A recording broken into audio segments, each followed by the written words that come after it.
Media మిత్రులందరికీ good evening. And ఈరోజు ఒక చాలా స్పెషల్ ఫిల్మ్ కోసం మనందరం ఇలా కలుసుకున్నాం. జనరల్గా ఈ క్వశ్చన్ అండ్ ఆన్సర్ లేదంటే ఇక ఇలాంటి ఒక కాన్వర్జేషన్ స్టార్ట్ అయ్యే ముందు మీ అందరం సినిమా టీం మెంబర్స్ అందరూ కూడా మాట్లాడేస్తారు ఒక 10 నిమిషాలు. ఆ తర్వాత మీరు అడుగుదామని వచ్చిన క్వశ్చన్లకి చాలా వాటికి అందులోనే ఆన్సర్స్ వచ్చేస్తాయి. సో మీ ఎక్సైట్మెంట్ కూడా కొంచెం తగ్గిపోతుంది కాబట్టి మేము స్పీచ్లతో స్టార్ట్ చేయం. మీరే క్వశ్చన్స్తో స్టార్ట్ చేయండి. సో మీ అన్ని క్వశ్చన్స్కి మేము ఆన్సర్ ఇవ్వాలి. అండ్ ఆ తర్వాత లాస్ట్లో మీరు అర్జెంట్గా కెమెరాలు సర్దుకొని వెళ్ళిపోకపోతే మా స్పీచ్లు కూడా ఇస్తాం. అండ్ యాక్చువల్లీ నాకు కూడా కొన్ని క్వశ్చన్స్ అడగాలి మా టీం మెంబర్స్ని. సో ఇనీషియల్ 10 నిమిషాలు నేను కూడా నా మీడియా ఫ్రెండ్స్ అందరూ ఒప్పుకుంటే వాళ్ళ ఫ్రెటర్నిటీలో ఒక పార్ట్ అయిపోతాను. అక్కడి నుంచి నేను క్వశ్చన్స్ అడుగుతాను. తర్వాత నేను వచ్చి జాయిన్ అవుతాను. ఎస్ నాని గారు, డెఫినెట్లీ. సో ప్రశ్నలు నాని గారి వైపు నుంచి ఉన్నాయన్నమాట ఇప్పుడు మీకు. సో ఫస్ట్ మనం నాని గారి క్వశ్చన్స్ అడుగుదాం. టీమ్ని ఎలాంటి ప్రశ్నలు అడుగుతారు అనేది. రెడీయా మీరు నాని గారి క్వశ్చన్స్కి? దర్శకరు రెడీయా మీరు? నీ ప్రొడ్యూసర్ని అడిగాను. ఓకే, అదే నన్ను నేను అడుక్కున్నాను. బేసిక్లీ నీ ప్రొడ్యూసర్ చాలా చాలా మంచి డైరెక్టర్ దొరికాడని ఫీల్ అవుతున్నాడు.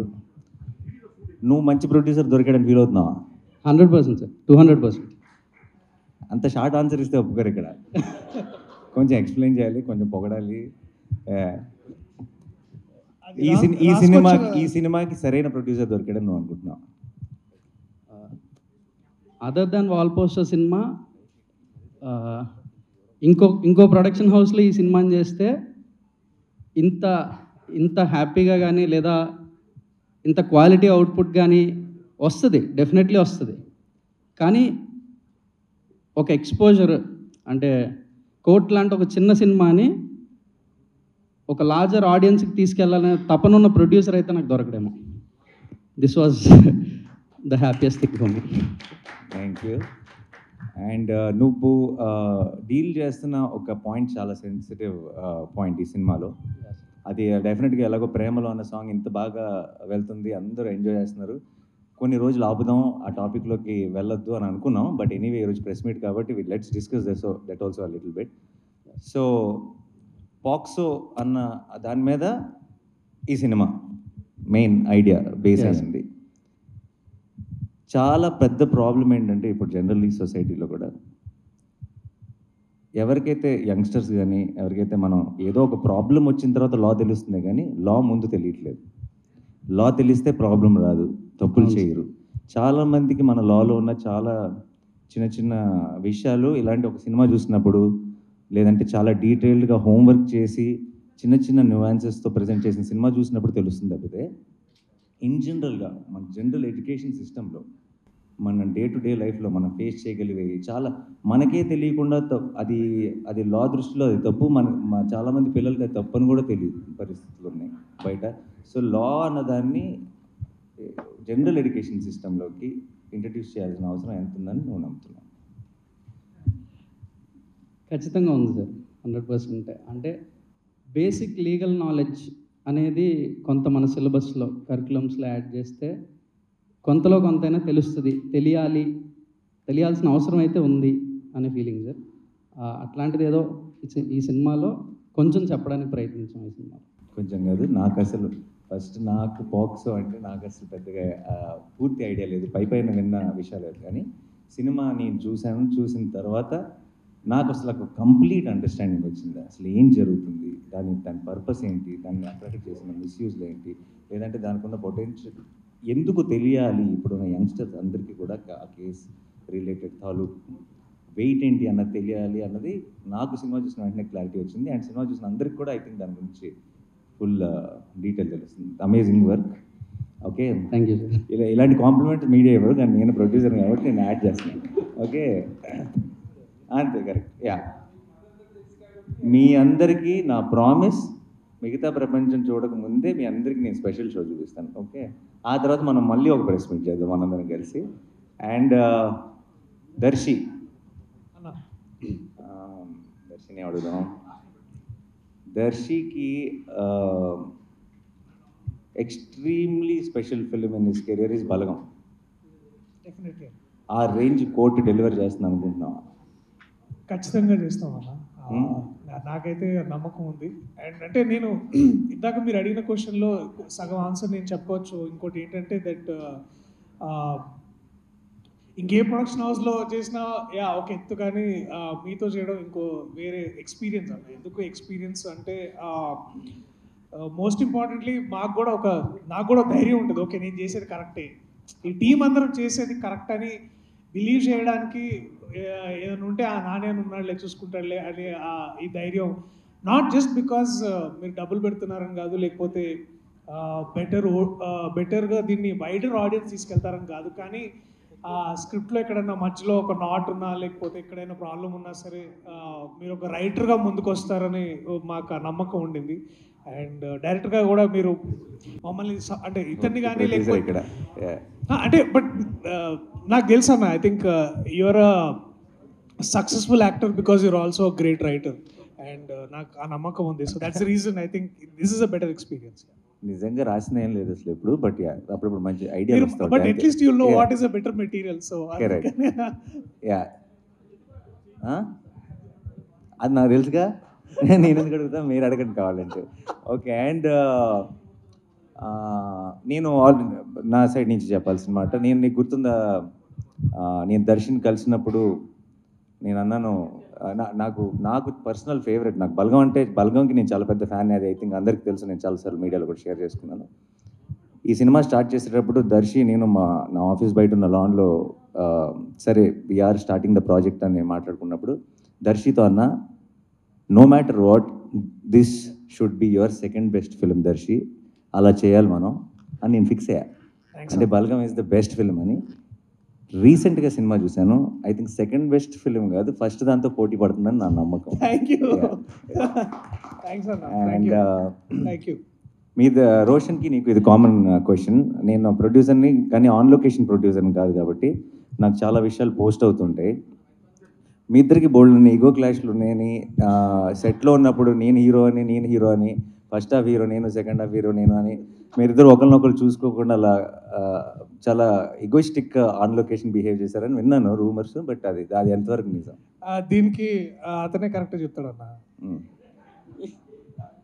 అండి, ఇక్కడికి వచ్చిన మీడియా వాళ్ళందరికీ నమస్కారం అన్న. అలా ఏం లేదన్నా యాక్చువల్లీ, బట్ అన్నే సాంగ్ నువ్వే దొబ్బేశావు. లైక్ గర్ల్ ఫ్రెండ్ నీకే ఉంది, సాంగ్ నువ్వే దొబ్బేశావు, నన్ను ఏంట్రా ఈ లాయర్ చేశారు అనేసి ఫీల్ అయ్యాడు. యా, నీకు లవ్ స్టోరీ కావాలనిపించిందా? అంటే దీంట్లో ఫస్ట్ వర్షన్ ఎట్లుండిందంటే,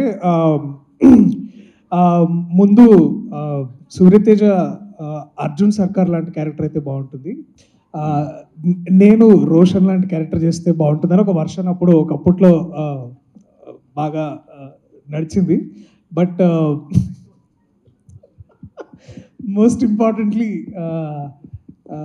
ఈగో క్లాషెస్ కంటే కూడా కాంపిటేటివ్ క్లాషెస్ ఎక్కువైనాయి అన్న. అంటే మనోడికి చూస్తే దీంట్లో ప్రతి నటుడికి ఒక సెల్ఫిష్ పార్ట్ ఉంటుంది. అంటే no matter how much is like, నాకు రోషన్ క్యారెక్టర్ చదువుతున్న ప్రతిసారి దీంట్లో ద వెరైటీ, ఒక లవ్ స్టోరీ ఉంటుంది, దిస్ ఇస్ అగైన్ ఒక వెరీ వల్నరబుల్ యంగ్ మ్యాన్, ఒక బ్యాక్గ్రౌండ్ లేని, అంటే బ్యాక్గ్రౌండ్ అంటే ఒక పొలిటికల్ సపోర్ట్ లేని, లేకపోతే ఎటువంటి ప్రాబ్లమ్, అంటే వీక్ వల్నరబుల్ క్యారెక్టర్. అట్లాగే మళ్ళా he again rise in love. So there is spectrum of ఒక క్యారెక్టర్ ఆర్క్ మనోడికి చాలా వెరైటీ. నాకు అది చూసి కొంచెం అసూయగా ఉండేది. సో అప్పుడు అట్లా అంటుండే అంతేగాని, but I'm very proud of what is done in the film, like you are and so equally about. మీ ఇద్దరు అయితే డెఫినెట్గా వాళ్ళిద్దరి గురించి నేను తర్వాత మాట్లాడతాను. But Roshan amazing performance. And చాలా సినిమాల్లో మనందరికీ తెలుసు రోషన్ ఎన్ని ఫిల్మ్స్లో చేశాడు. తను ఆల్రెడీ ఆర్టిస్ట్గా ప్రూవ్ చేసుకున్నాడు. బట్ నాకెందుకో ఇలా లీడ్గా I think I'm extremely proud of your performance and the film. And నువ్వు ఈ సినిమాతో నాకు తెలియకుండా మీ ఇద్దరు రెస్పాన్సిబిలిటీ నేను కంప్లీట్గా తీసుకుంటున్నా. అండ్ ఐ విల్, ఎందుకంటే I fell in love with both of you while watching the film. చాలా రోజుల తర్వాత లవ్ స్టోరీస్తో ఏంటంటే, నేను బయటకు వచ్చిన వెంటనే చెప్పాను, నీకు గుర్తుందా, సినిమా చూసి బయటకు వచ్చిన వెంటనే లవ్ స్టోరీస్తో ఏంటంటే, ఎప్పుడో మనం ఆల్రెడీ చాలా సినిమాల్లో చూసిన స్టార్స్ చేసినప్పుడు ఆ స్టార్స్ మనకు బాగా పరిచయం. సో సీన్స్ బాగున్నాయా, డైలాగులు బాగున్నాయా, మ్యూజిక్ బాగుందా అని ఎంజాయ్ చేస్తామే తప్పితే వీళ్ళిద్దరూ నిజంగా లవ్లో ఉన్నారా అని ఆ ఎమోషన్ని మనం ఫీల్ అవ్వం. అంటే మనం నమ్మేసి, అంటే ఇంకా సినిమాలాగానే చూస్తాం, మనం నమ్మేసి ఆ ఎమోషన్ని ఫీల్ అవ్వం. ఐ థింక్ వీళ్ళిద్దరూ ఆ రోల్స్ ప్లే చేయడం వల్ల నాకు సినిమా చూస్తున్నంతసేపు I felt like I'm feeling that love from the screen అనిపించింది. And I think that will be the biggest USP of thank you so much and amazing job. And తర్వాత ఇంకా బోల్డ్ అంతా మాట్లాడాలి, అప్పుడు చెప్తా. Okay okay. అండ్ శ్రీదేవి, నేను experience ఉందా ఇంతకుముందు? First time. మరి ఎట్లా అంత కాన్ఫిడెన్స్ అండ్ అంత ప్రొఫెషనల్గా? అమేజింగ్. అండ్ నువ్వు చాలా 1-2 సార్లు, not going to the details, but చివరిలో రోహిణి మ్యామ్తో నువ్వు ఏడ్ చేపెట్టుంది, తను కూడా, ఆవిడ కూడా ఏడ్ చేస్తుంది ఆ మూమెంట్లో. ఇప్పటికి 4 సార్లు చూసాను అనుకుంటా ఆ సీన్, సినిమాతో ఒకసారి, అండ్ దాని ఇంతకుముందు షూటింగ్ దగ్గర ఒక 3 సార్లు తీసుకొచ్చి చూపించి 4 సార్లు నాకు కళ్ళలో నీళ్ళు తిరిగినాయి. And amazing performance. అండ్ నీకు ఏం క్వశ్చన్ అడగాలి? ఏమైనా కంప్లైంట్స్ ఉన్నాయా ఎవరైనా టీం మెంబర్స్ మీద, నా మీద కానీ ఏమైనా ఉంటే ఇప్పుడే this is your opportunity. Sir Jagadish గారి మీద కంప్లైంట్ చెప్పేసే మరి అయితే. నా మీదే ఉంటాయి సార్, ఖచ్చితంగా నా మీదే. అయ్యో సార్, మొత్తం అలా చేస్తారు సార్, దగ్గరికి వచ్చి మొత్తం కొట్టేస్తారు, అది రాకపోతే అయ్యో కొట్టేస్తారు. దొరికింది వాళ్ళకి హెడ్డింగ్. అంటే యాక్చువల్లీ అన్నయ్యకి ఎక్కువ ప్రేమ వస్తే తట్టుకోలేడు అన్న. సీన్ బాగా వచ్చిందంటే దగ్గరికి వచ్చేసి తమ్ముడు రాస్తాడు. సో అదలాంటి ప్రేమ. అలాంటి వైలెన్స్ పర్లేదు, ప్రేమతో వైలెన్స్ అయితే ఓకే. నా దగ్గర అయితే అలాగ ఎప్పుడు చేయలేదన్న. వీడు ఎందుకు పెట్టుకున్నాను రా వీడిని అన్న, అంటే అరే నువ్వు చెప్పరా, ఈ క్యారెక్టర్లో ఫస్ట్ నుంచి అన్న నాని అలా చేయాలన్నా నువ్వు అన్నావులే. పిల్లలు మాత్రం వాళ్ళకి మాత్రం అయ్యో లేదన్నా. అండ్ యా, లాస్ట్ మా అక్కకి క్వశ్చన్. కోర్ట్ సంగతి తర్వాత మాట్లాడదాం. చిన్నప్పుడు తమ్ముడిని బాగా టార్చర్ చేసామని బయట రూమర్స్ ఉన్నాయి, అది నిజమా కాదా? ఇప్పుడు నువ్వు కక్ష తీర్చుకుంటున్నావు కదా, నన్ను టార్చర్ చేస్తున్నావు. నేను చేస్తానా? నేను అసలు ఏమన్నా పట్టించుకున్నానే, మీ ఇష్టం వదిలేసాను కదా. సరే, how was the experience of? అంటే తారా అమ్మాయిని తీసుకొచ్చి ప్రొడక్షన్ లో పెట్టావు. సో ఏం కదా అన్ని, but how was the experience first time? Definitely not like direction. That's something that I really enjoyed. Production was a very learning experience. కాకపోతే నా టీం అంతా వెరీ స్వీట్ టీం కాబట్టి నేను చేసే చిన్న మిస్టేక్స్ క్షమించి they were very helpful. But every time I'm తన దగ్గర నుంచి తను మాట్లాడుతున్న ప్రతిసారి నాకు ఈ టీంని ఎంతగా ఓన్ చేసేసుకుందో నేను ఐ కెన్ సీ ఇట్ అనమాట. తను చేసినప్పుడు నా సినిమాల్ని అన్నింటిని కూడా అంత ఎప్పుడు ఓన్ చేసుకోలేదు. మన పాట హిట్ అయింది, మన రీల్ బాగా వెళ్తుంది, ప్రతిదీ నాకు చెప్పి ఒక చిన్నపిల్లలాగా ఎక్సైట్ అయిపోతుంది. And I was so happy to see that. So అంతే నా సైడ్ నుంచి క్వశ్చన్స్, ఇంకా వాళ్ళకి అప్పచెప్పేద్దాం. ఇప్పుడు దాకా జరిగింది వార్మప్ మాత్రమే, అసలైన అటాక్ ఇప్పుడు జరగబోతుంది. నేను పైకి వచ్చి